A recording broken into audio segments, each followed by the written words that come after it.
കൈവാച്ചുമായി ആതിര സാരസ്വതാണ് ഇന്ന് നമ്മോടൊപ്പം ചേരുന്നത്. ആതിര, ഇന്നത്തെ കാലാവസ്ഥാ വിശേഷങ്ങൾ എങ്ങനെയൊക്കെയാണ്? ഇന്നെന്തെല്ലാമാണ് നമ്മളുടെ പ്രേക്ഷകരും പൊതുവെ ജനങ്ങളും കേരളത്തിൽ കരുതേണ്ട കാര്യങ്ങൾ എന്തൊക്കെയാണ് പറയുന്നത്? പ്രേക്ഷകരെ, ഇന്നത്തെ കാലാവസ്ഥാ വിവരങ്ങൾ നോക്കാം. മഴയുണ്ടോ ഇല്ലേ എന്നൊക്കെ അറിയണ്ടേ? മാപ്പ് പരിശോധിച്ചാൽ ഇന്നും മഴ മുന്നറിയിപ്പ് ഒന്നും നൽകിയിട്ടില്ല. എങ്കിലും ആശ്വസിക്കാമെന്ന് കരുതണ്ട. സംസ്ഥാനത്ത് നേരിയ മഴയ്ക്ക് സാധ്യതയുണ്ട്. വടക്കൻ ജില്ലകളിലേക്ക് ഒറ്റപ്പെട്ട മഴയ്ക്ക് സാധ്യതയുണ്ടെന്നാണ് മുന്നറിയിപ്പ്. കേരളത്തിൽ മുന്നറിയിപ്പൊന്നും ഇല്ലാത്ത സ്ഥിതിക്ക് ബംഗാൾ വരെ പോയി വരാം. ബംഗാളിൽ ഇന്ന് 6 ജില്ലകളിലാണ് മഴ മുന്നറിയിപ്പുള്ളത്. തമിഴ്നാട്ടിലും ഇന്ന് മഴ പെയ്യുമെന്നാണ് മുന്നറിയിപ്പ്.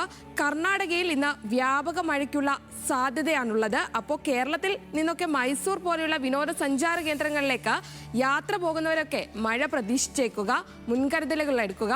സംസ്ഥാനത്തെ താപനില പരിശോധിക്കുമ്പോൾ പകൽ ചൂട് കൂടും. നേരിട്ട് കൊള്ളുന്നവർ, അതായത് ചൂട് നേരിട്ട് കൊള്ളുന്നവർ വെള്ളം ധാരാളം കുടിക്കുക. സൂര്യാഘാതത്തിനൊന്നും സാധ്യതയില്ല, എങ്കിലും നിർജ്ജലീകരണം ഉണ്ടാകാതെ ശ്രദ്ധിക്കേണ്ടത് ആവശ്യമാണല്ലോ.